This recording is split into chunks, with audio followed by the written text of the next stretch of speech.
I hadn't planned on staying anywhere overnight. My trip out of town was supposed to be a quick in and out, but the hours slipped away faster than I expected. By the time I wrapped up and hit the road, the sun was already gone, and the familiar unease of driving at night set in. I don't usually use Airbnb. I've always preferred the simplicity of hotels.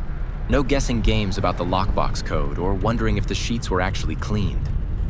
But tonight, I didn't have a choice. The drive home would have been 4 hours in the dark, and my eyelids were already getting heavy. My phone battery was at 12% when I downloaded the app and scrolled through the listings. Most places were booked, and the few that weren't were way out of my price range, except for one. It was a small house just off the highway, the host's profile said, and it was available immediately. I booked it on the spot and followed the GPS into unfamiliar, darkened streets. The streets grew quieter the further I went.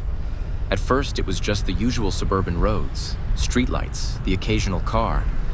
But soon, I was driving through stretches of dark, empty roads, flanked by dense trees on both sides. Landmarks disappeared entirely, leaving only the glowing line on the GPS to guide me. I stopped at the last gas station for miles, figuring it was better to top up than risk running low out here. The place looked half abandoned. No other cars at the pumps, one flickering fluorescent light over the storefront. Inside, the air carried an odd, sour smell, like burnt rubber and rancid oil, and the clerk behind the counter barely acknowledged me. He was a wiry man with hollow eyes and a cigarette balanced precariously between his fingers, despite the prominent no smoking signs. He rang me up without saying a word, but when I turned to leave, he muttered, "Stay on the main road." I hesitated, but before I could ask what he meant, he was already staring back at the flickering TV on the counter, the glow casting sharp shadows across his face. I walked back to my car, feeling watched, though I couldn't see anyone else around. Back on the road with a full tank of gas, every turn felt wrong somehow, like I'd gone too far or missed my destination. The unease built with each passing mile, the silence outside my car pressing in. I passed a single pair of headlights going the other way, and then nothing, no streetlights, just me and the whisper of my tires against the road. The address didn't seem real at first. Long stretches of nothing but trees and shadows until a mailbox finally appeared out of the gloom, its numbers barely visible in the glow of my headlights. "This has to be it," I muttered, even though something about the house already felt off. I pulled up to the house, and the headlights cast long shadows across the overgrown yard. The place looked smaller than I expected, nothing like the photos, which had been bright and inviting. Here, it was all muted browns and grays, the paint on the walls chipped and peeling, and the front porch light flickering weakly. I parked near the driveway and cut the engine, reaching for my phone. I expected to find a few bars, at least enough to send a quick message to my family, but of course, there was nothing. The screen just blinked at me. No signal. I sighed and leaned back against the headrest, staring at the empty road stretching behind me. It felt strange to be this far out of reach, as if the world had shut off completely. Maybe it was just the dead of night, or maybe I was just tired, but something felt off. The hairs on my neck prickled as I looked up at the house again. There was no movement, no lights from any windows. It was too quiet, too still. For a second, I thought about just staying in the car.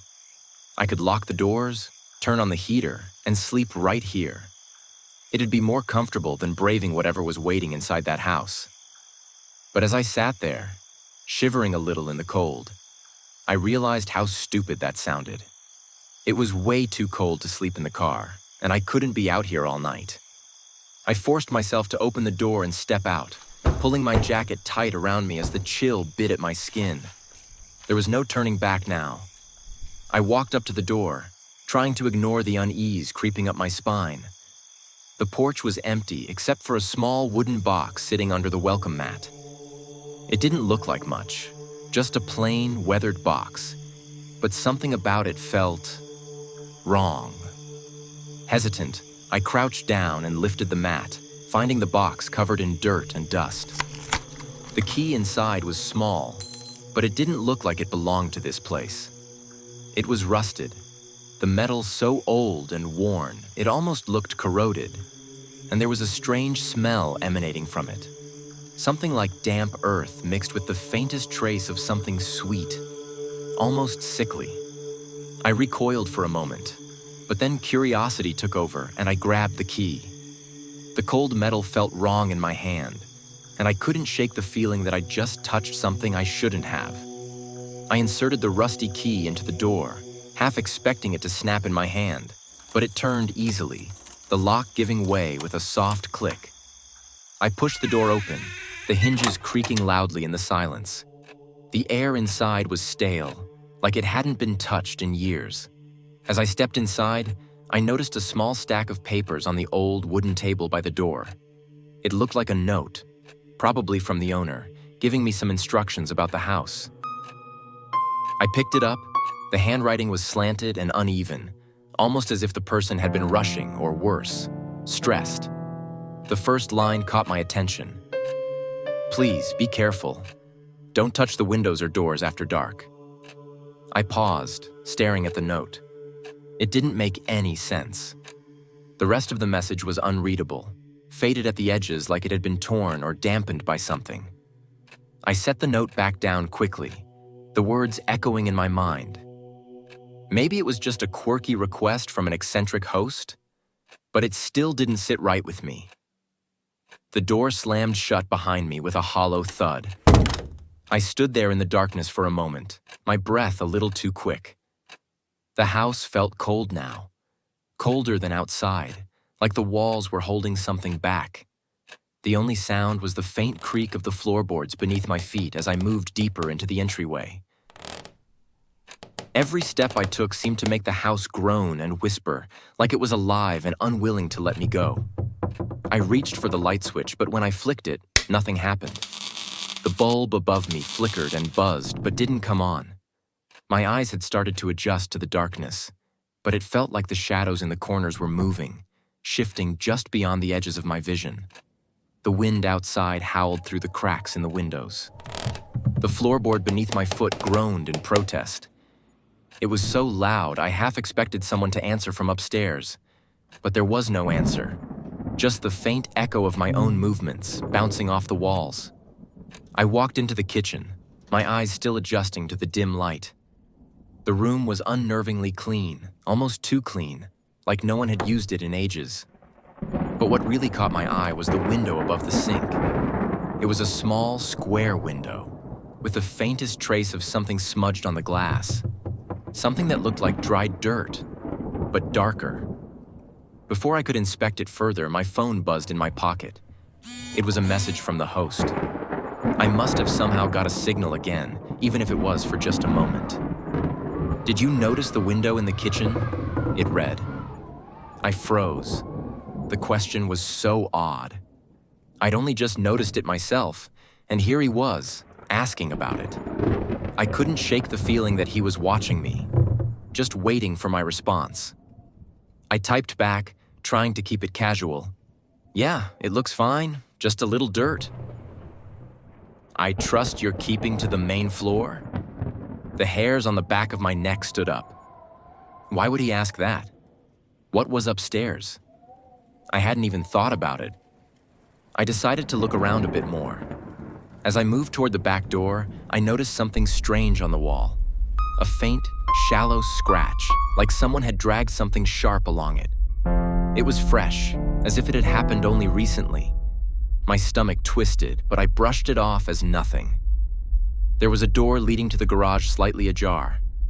I hadn't noticed it when I first entered, but now it seemed too obvious. Something about it made me uneasy. I stepped closer, and for a moment, I could have sworn I heard something faint, almost like a breath, coming from the other side. As I opened the door, the musty smell of old tools and machinery hit me. The place was packed with decades of forgotten paraphernalia, rusted lawnmowers, piles of broken furniture, stacks of cardboard boxes covered in dust. But what caught my eye was the old diesel engine generator sitting against the far wall, hooked up to the house's electrical system. It looked like it hadn't been used in years. I hesitated for a moment, unsure if it would even work, but curiosity got the better of me. I pulled the thick, greasy cord on the side of the generator. It sputtered and coughed, and after a few tries, the engine roared to life, sending a plume of thick black smoke into the air. Then suddenly, the lights inside the house flickered on. It was the first time the place had felt alive since I'd arrived. The sound of the generator's hum filled the silence, and I stepped outside, pushing the garage door open to let the fumes escape. The cool night air hit me, sharp and fresh, and for a second, it almost felt like everything was normal again. But then I saw it. A black cat, its eyes glowing in the dim light from the house, was standing at the edge of the driveway, watching me. I froze. The cat's gaze was unwavering, almost as if it was studying me, waiting for something. I took a hesitant step forward, and in the blink of an eye, it darted off into the night, disappearing into the shadows as quickly as it had appeared. I stood there, feeling a sense of dread. There was something off about the way it had looked at me, like it knew something I didn't. The hum of the generator seemed louder now, and the house felt even more suffocating as I turned to go back inside. I tried to shake off the unease, telling myself I was being ridiculous. It was just a cat, just a generator, just an old house. I didn't want to let the tension get the best of me, but it was hard to ignore the gnawing feeling in the pit of my stomach. I glanced at the stairs, still unsure whether I should venture upstairs after that strange message from the host. The thought of going up there made my skin crawl. I couldn't bring myself to do it. Not yet. Instead, I walked back through the dimly lit living room, where the flickering light from the generator seemed to cast shadows in every corner. I spotted the couch. It was an old, sagging thing, but at least it was a place to rest. I sat down for a moment, taking in the stillness of the house. I wasn't planning on staying up too long, but as I stood to find something to cover myself with, I noticed something strange. On an old TV tray next to the couch were two dusty, neatly folded blankets. I swore those blankets hadn't been there when I first entered the house, and who had folded them like that, so perfectly, in a house that felt like it hadn't been touched in years? I hesitated for a moment before grabbing them, feeling the weight of the fabric as I spread them over me. The blankets smelled faintly of mildew, but at least they were warm. I settled in, pulling them tighter around my shoulders. The couch creaked under my weight, and the hum of the generator outside was the only sound I could hear now. Despite the strange atmosphere, I tried to convince myself to relax. After all, it was just one night, right? The cold was creeping into my bones again. I glanced around the room and spotted an old radiator near the wall, its metal surface tarnished from years of neglect. With a bit of hesitation, I turned the dial. The radiator creaked as it came to life, a faint hiss of steam escaping as the room slowly started to warm up. It was an odd feeling, being in this dimly lit living room with the old TV and its yellowed screen staring at me from across the room.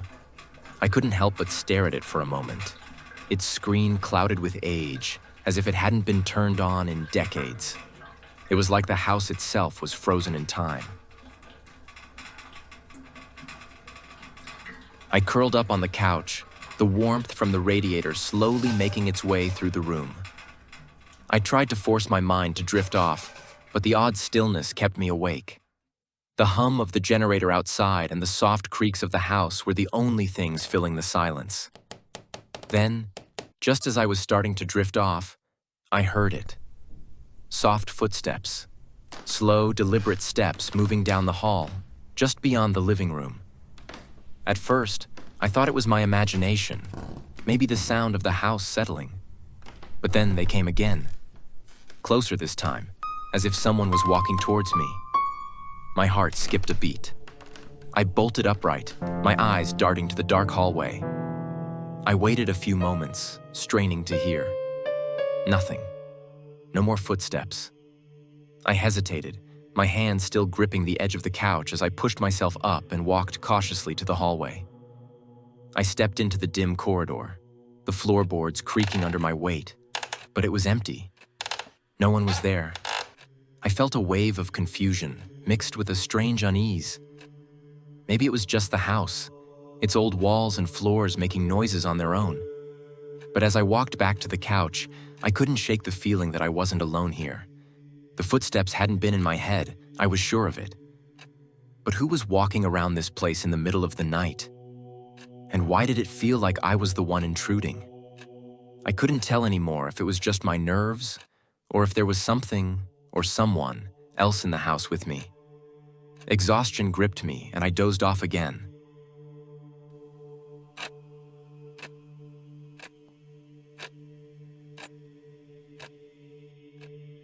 I don't know how long I was asleep before I was jolted awake by the sound of the front door creaking open. It was the wind, I told myself, the same drafty old house letting in a breeze from somewhere. But still, I couldn't shake the feeling of unease that wrapped around me like a blanket. I sat up, heart racing, straining my ears for any other sounds. There was only the wind outside and the occasional creak of the house settling. I rubbed my eyes, trying to make sense of the situation, when my phone buzzed suddenly on the table beside me. It was a message from the host. "Found the hidden room yet?" I blinked, confused. Hidden room? I opened the message again, rereading the words, my mind racing. The house description didn't mention anything about a hidden room. The layout of the house seemed normal, except for one thing. There was a small room off to the side of the hallway labeled storage that I had missed. My stomach turned. I hadn't noticed it before, but now that I was looking, I realized it was positioned right where the hallway curved behind the staircase. I hadn't been down there. I walked cautiously to the hallway and found the door to the storage room ajar. I pushed it open, and my heart sank as I stepped inside. The room was filled with old furniture, nothing remarkable at first glance. But as I took it in, I noticed something strange. The room looked like it had been lived in recently. There were fresh dishes on a table, a cup half full of something I couldn't identify, and a book left open on the chair. The pages were worn, as though it had been read many times. But what really unsettled me was the unmistakable smell of tobacco, lingering heavily in the air. It was like someone had been here not long ago. I stood frozen in the doorway, my breath shallow, my mind racing. Who had been here? Why hadn't I noticed this room before? And more importantly, who was living in the house with me? I stepped back out of the room, heart hammering in my chest. The book on the chair stared at me, its pages fluttering slightly as if caught in an unseen breeze. I glanced back at my phone, the message from the host still staring at me like an accusation. Found the hidden room yet? Suddenly I heard the unmistakable sound of footsteps, slow and deliberate, coming from the floor above. I froze, my breath caught in my throat. The footsteps were too clear to be the house settling. I looked up at the staircase, my legs unwilling to move. Then the floorboards creaked again. The footsteps continued down the hall, and the door to the room I was standing in slowly clicked shut on its own.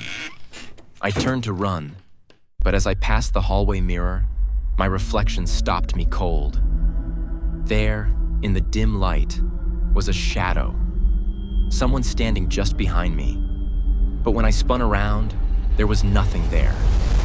I bolted out the front door, my heart racing in my chest, and I didn't stop running until I reached my car.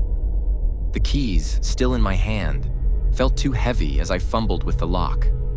My phone buzzed again, another message from the host. "I'll be expecting you back soon." I drove away without looking back, but the question still burned in my mind. Was I the only one staying in that house? Or had I just spent the night with something far worse than I could ever have imagined?